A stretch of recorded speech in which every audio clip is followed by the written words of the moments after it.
문재인 대통령이 된 뒤에 받아본 첫 번째 서한은 뜻밖에도 스텔라 데이지호 선원 가족들의 것이었습니다. 국민들에게는 이제 이름조차 가물가물한 급의 스텔라 데이지호. 지난 3월 31일 남대서양에서 침몰했는데요. 한국인 8명, 필리핀인 14명으로 이루어진 22명의 선원은 여전히 실종 상태입니다. 하지만 그제 사실상 수색이 종료됐습니다. 가족들이 일주일째 선사 사무실 앞 인도에서 천막을 치고 있다는데요. 이들이 대통령에게 서한까지 보내게 된 이유 직접 들어보죠. 스텔라 데이지호 실종 선원 가족의 대표세요. 허경주 씨 연결합니다. 허경주 씨 나와 계세요. 네. 예. 가족 중에 어떤 분이 실종 상태입니까? 저한테는 막내 동생이고요. 예. 배에서 포지션은 2등 항해사였습니다. 지금도 선사 앞에서 저 천막에 계시는 거예요? 네, 그렇습니다. 근데 솔직히 많은 국민들이 스텔라 데이지호 사건이 뭐였지? 그 자체가 좀 가물가물한 분들도 계실 거예요. 네, 대부분 많이 모르시더라고요. 그렇죠. 그래서 대체 서한은 왜 보내셨는지 이것부터 이 얘기를 좀 해주셔야 될 것 같습니다. 어떤 편지입니까? 대통령께 부탁을 드리고 싶었어요. 나라에서 좀 수색을 지속해 주시고 국민들이 나라를 믿게 해달라고 그런 내용을 담았습니다. 그러니까 수색을 지금 중단할 것이 아니라 계속해서 좀 할 수 있도록 정부도 좀 도와주시라 이 말씀이시군요, 한마디로. 네, 맞습니다. 예. 근데 외교부에서 여기에 대한 반박이 나왔습니다. 뭔고 하니 장기 수색을 위해서 해당 지점을 통과하는 선박에게 수색 요청하는 어떤 수색 방법을 바꾼 거지 수색을 종료한 게 절대 아니다. 수색 종료가 아니라는 입장인데요. 근데 그게 정말 말이 안 되는 게요. 예. 이미 추가로 투입되어 있던 선박들을 다 뺐어요. 복귀하라 항구로. 그런 식으로 명령이 나왔고요. 예. 그 상황에서 지나가는 선박이 있을 때만 둘러보다가 있으면 신고하라. 이런 식으로 나오는 건 전혀 의미가 없습니다. 사실상의 수색 종료이지 아하. 통항 수색을 하니까 현장 수색을 안 해도 된다는 건 핑계다. 말장난이라고 보시는 말하면- 거예요? 그렇죠. 알겠습니다. 아니 근데 스텔라 데이지호가 남대서양에서 침몰한 게 지난 3월 31일이죠. 네. 그럼 오늘로 실종된 지가 42일째. 네. 그러다 보니까 이제 들으시는 분 중에 아니 참 안타깝지만 희망을 갖기에는 너무 오래된 거 아니냐. 이제 가족들 마음은 이해해도 이제는 좀 놓을 때가 아니냐. 이런 분들 계실 것 같거든요. 물론 사람이 버틸 수 있는 시간이 한계가 있죠. 예. 그런데 배에 실려 있었던 구명 뗏목 중에서 한 척이 아직 발견이 안 됐습니다. 그 뗏목 속에는요. 예. 이런저런 낚시 도구 같은 즉 생존을 위한 도구들이 구비가 돼 있었어요. 예. 현지에는 계속 비가 왔고 예. 2, 3일마다 충분하게 비가 내렸거든요. 비가 계속 왔고 그리고 일반인이 아니라 훈련받은 선원들이고 예. 그렇기 때문에 구명거를 타고 있다면 충분히 생존할 수 있다라고 저희들은 믿는 거죠. 근데 아마 42일간 최선을 다해서 선사나 정부나 뭐 수색을 했다면 아마도 수색 종료한다고 할 때 가족들이 수긍을 하셨을 거예요. 그렇죠. 근데 지금 이렇게까지 분노하고 서한까지 보내시는 이유는 그동안 뭔가가 좀 안 됐던 모양이죠? 조금 안 된 게 아니라 거의 안 됐었습니다. 처음에 사고가 발생했을 때 어떤 종류의 사고든지 간에 예. 구조 골든타임이라는 게 있잖아요. 초동 있죠. 대처가 중요하다는 건 다들 아실 거예요. 예.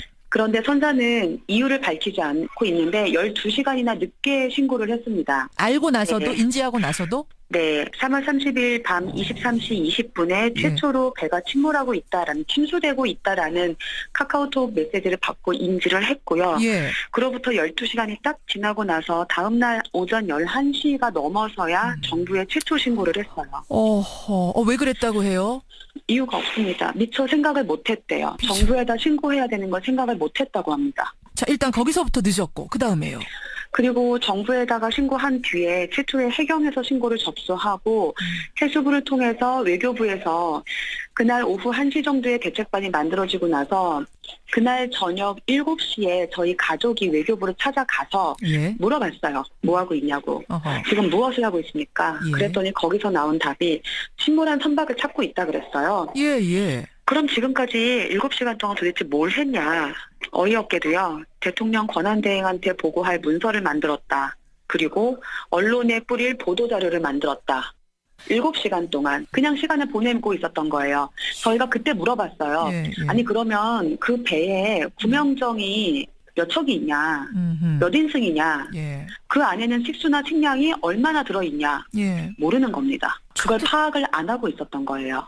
그 후로는 그 후로도 뭐 비슷합니다. 사건 발생 후 22시간이 지나서야 우루과이 쪽에다가 침몰한 선박이 아니라 구명정을 찾으라라고 지시가 내려갔고요. 예, 예. 그 후에도 사건 발생 4일 후부터 저희가 계속 요청을 했던 게 인공위성으로 좀 수색 지역을 찍어달라. 그런데 안 찍었어요. 아니 인공위성이 지금 있잖아요. 있는 거 가지고 찍어달라고 하는 건데 그게 왜 안 됐죠? 그러니까요. 찍을 수 있다는 사실을 저희한테는 말을 안 해줬었는데 저희가 4월 21일 정도 됐을 때 인공위성으로 찍을 수 있다는 걸 알게 됐어요. 예, 예. 그래서 정부에 물어봤죠. 왜 안 찍었냐. 예. 그랬더니 외교부 담당 국장의 말이 가관이었죠. 뭐라고요? 생각을 못했답니다. 거기까지는 미처. 거기까지는 생각을 못. 그런데 더 웃겼던 건요. 예. 본인이 자랑스럽게 이런 얘기를 하더라고요. 뭐라고요? 본인이 페루의 영사로 있었을 때 페루 고산지대에서 조난 사고가 있었대요. 예.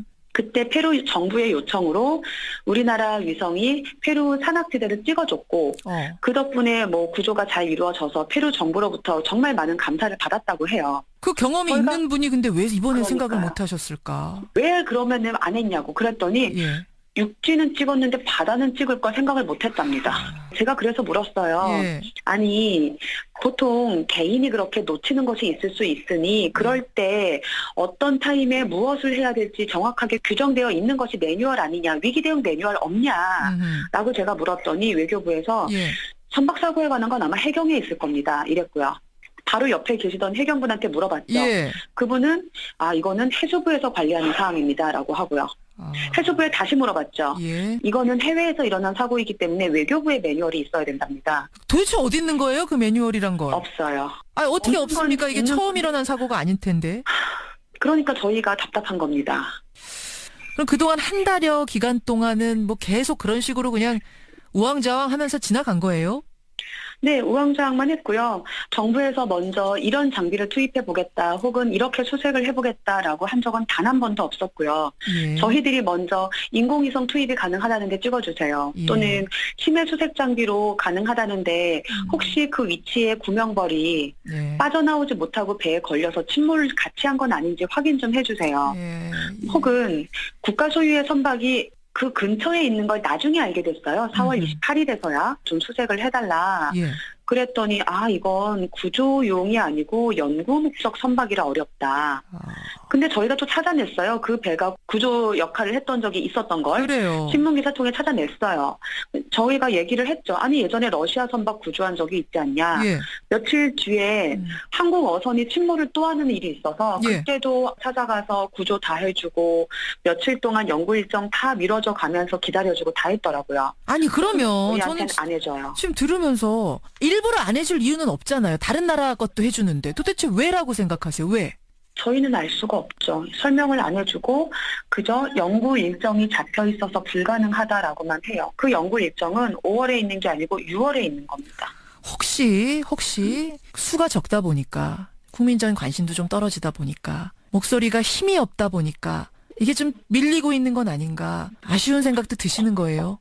그럼요. 그 정도만 아쉬운 게 아니라 대선 전국이기 때문에도 사람들이 관심을 많이 못 받았고요. 그리고 세월호가 인양되던 날 스텔라 데이지호가 침몰됐습니다. 그래서 인터넷 기사 메인으로 계속 올라오고 있는데 예. 저희는 당장 살아있는 선원들이 바다에 빠진 지 하루 이틀 3일 지났는데 전혀 묻혀버리더라고요. 지금도 어머님들이 이런 말씀들을 하세요. 수색이 여기서 종료돼 버리면 예. 나중에 우연하게 구명벌을 찾았는데 그 안에 선원들이 타고 있었고 이 사람들이 구조를 기다리다가 너무 오래 지나가서 돌아오지 못하는 상태를 발견되면 어떡하냐고 그런 걱정을 제일 많이 하시거든요. 그래서 저희가 계속 수색을 조금만 더 해달라고 하는 건데 선사도 안 해주지만 정부에서 나 몰라라 하고요. 정부가 개입할 일이 아니고 민간의 일은 민간이 알아서 해야 된다라고 하면서 그냥 버려요. 그게 제일 서운하고 서럽고 그래요. 참 야속한 말인지 모르겠습니다만 누님, 네. 어떤 분들은 그러세요. 아니 어떻게 나라가 모든 사고 하나하나를 다 한도 끝도 없이 책임을 지냐. 가족으로선 좀 안타까워도 이젠 좀 포기하셔야 되는 거 아니냐. 어쩔 수 없는 거 아니냐. 이렇게 묻는다면 뭐라고 답하시겠어요? 정부가 모든 책임을 다 지라고 요청한 적이 저희가 없었어요. 일단 선사가 기본적인 책임을 져야 하고 처음부터 끝까지 모든 책임이 선사에 있는 건 맞습니다. 예. 그런데 선사가 그 책임을 다하지 않을 때는요. 예. 그럴 때 국가가 나서주는 것이 국가의 존재 이유잖아요. 물론이죠. 그런데 선사가 제대로 수색을 하지 않고 혹은 가족들에게 도리어 폭언을 하거나 아니면 뭐 연락이 두절돼서 수색을 아예 안 한다거나 정말 말도 안 되는 일들이 많이 있었는데요. 예. 그런 선사를 관리 감독이라도 해달라고 저희가 부탁을 한 거거든요. 예, 예. 근데 그것조차 안 해줬었고 그것조차. 못해서 안 하는 게 아니고요. 안 하고 있는 거거든요. 지금. 알겠습니다. 문재인 새 대통령에 보내는 첫 번째 서한의 주인공이 될 거라고 상상도 못 하셨죠? 이런 일을 겪을 거라는 상상 자체를 안 하고 살았죠. 그렇죠. 그렇죠. 힘내시고요, 누님. 끝까지 관심 가지고 지켜보겠습니다. 고맙습니다. 고맙습니다. 예. 지난 3월 남대서양에서 침몰한 스텔라 데이지호에서 실종된 선원가족 허경주 씨 만났습니다. 문재인 대통령이 된 뒤에 받아본 첫 번째 서한은 뜻밖에도 스텔라 데이지호 선원 가족들의 것이었습니다. 국민들에게는 이제 이름조차 가물가물한 급의 스텔라 데이지호. 지난 3월 31일 남대서양에서 침몰했는데요. 한국인 8명, 필리핀인 14명으로 이루어진 22명의 선원은 여전히 실종 상태입니다. 하지만 그제 사실상 수색이 종료됐습니다. 가족들이 일주일째 선사 사무실 앞 인도에서 천막을 치고 있다는데요. 이들이 대통령에게 서한까지 보내게 된 이유 직접 들어보죠. 스텔라 데이지호 실종 선원 가족의 대표세요. 허경주 씨 연결합니다. 허경주 씨 나와 계세요. 네. 예. 가족 중에 어떤 분이 실종 상태입니까? 저한테는 막내 동생이고요. 예. 배에서 포지션은 2등 항해사였습니다. 지금도 선수 계실 것 같거든요. 물론 사람이 버틸 수 있는 시간이 한계가 있죠. 예. 그런데 배에 실려 있었던 구명 뗏목 중에서 한 척이 아직 발견이 안 됐습니다. 그 뗏목 속에는요. 예. 이런저런 낚시 도구 같은 즉 생존을 위한 도구들이 구비가 돼 있었어요. 예, 예. 현지에는 계속 비가 왔고 예. 2, 3일마다 충분하게 비가 내렸거든요. 비가 계속 왔고 그리고 일반인이 아니라 훈련받은 선원들이고 예. 그렇기 때문에 구명벌에 타고 있다면 충분히 생존할 수 있다라고 저희들은 믿는 거죠. 근데 아마 42일간 최선을 다해서 선사나 정부나 뭐 수색을 했다면 아마도 수색 종료한다고 할 때 가족들이 수긍을 하셨을 거예요. 그렇죠. 근데 지금 이렇게까지 분노하고 서한까지 보내시는 이유는 그동안 뭔가가 좀 안 됐던 모양이죠? 조금 안 된 게 아니라 거의 안 됐었습니다. 앞에서 저 천막에 계시는 거예요? 네, 그렇습니다. 근데 솔직히 많은 국민들이 스텔라 데이지호 사건이 뭐였지? 그 자체가 좀 가물가물한 분들도 계실 거예요. 네, 대부분 많이 모르시더라고요. 그렇죠. 그래서 대체 서한은 왜 보내셨는지 이것부터 이 얘기를 좀 해주셔야 될 것 같습니다. 어떤 편지입니까? 대통령께 부탁을 드리고 싶었어요. 나라에서 좀 수색을 지속해 주시고 국민들이 나라를 믿게 해달라고 그런 내용을 담았습니다. 그러니까 수색을 지금 중단할 것이 아니라 계속해서 좀 할 수 있도록 정부도 좀 도와주시라 이 말씀이시군요, 한마디로. 네, 맞습니다. 예. 근데 외교부에서 여기에 대한 반박이 나왔습니다. 뭔고 하니 장기 수색을 위해서 해당 지점을 통과하는 선박에게 수색 요청하는 어떤 수색 방법을 바꾼 거지 수색을 종료한 게 절대 아니다. 처음에 사고가 발생했을 때 어떤 종류의 사고든지 간에 예. 구조 골든타임이라는 게 있잖아요. 초동 그렇죠. 대처가 중요하다는 건 다들 아실 거예요. 예. 그런데 선사는 이유를 밝히지 않고 있는데 12시간이나 늦게 신고를 했습니다. 알고 나서도 네. 인지하고 나서도 네, 3월 30일 밤 23시 20분에 최초로 배가 침몰하고 있다라는 침수되고 있다라는 카카오톡 메시지를 받고 인지를 했고요. 예. 그로부터 12시간이 딱 지나고 나서 다음날 오전 11시가 넘어서야 정부에 최초 신고를 했어요. 왜 그랬다고 해요? 이유가 없습니다. 미처 생각을 못했대요. 정부에다 신고해야 되는 걸 생각을 못했다고 합니다. 자, 일단 거기서부터 늦었고 그 다음에요. 그리고 정부에다가 신고한 뒤에 최초에 해경에서 신고를 접수하고 해수부를 통해서 외교부에서 그날 오후 1시 정도에 대책반이 만들어지고 나서 종료가 아니라는 입장인데요. 근데 그게 정말 말이 안 되는 게요. 예. 이미 추가로 투입되어 있던 선박들을 다 뺐어요. 복귀하라 항구로. 그런 식으로 명령이 나왔고요. 예. 그 상황에서 지나가는 선박이 있을 때만 둘러보다가 있으면 신고하라. 이런 식으로 나오는 건 전혀 의미가 없습니다. 사실상의 수색 종료이지 아하. 통항 수색을 하니까 현장 수색을 안 해도 된다는 건 핑계다. 말장난이라고 이렇게 보시는 말을 거예요. 그렇죠. 알겠습니다. 아니 근데 스텔라 데이지호가 남대서양에서 침몰한 게 지난 3월 31일이죠. 네. 그럼 오늘로 실종된 지가 42일째. 네. 그러다 보니까 이제 들으시는 분 중에 아니 참 안타깝지만 희망을 갖기에는 너무 오래된 거 아니냐. 이제 가족들 마음은 이해해도 이제는 좀 놓을 때가 아니냐. 이런 분들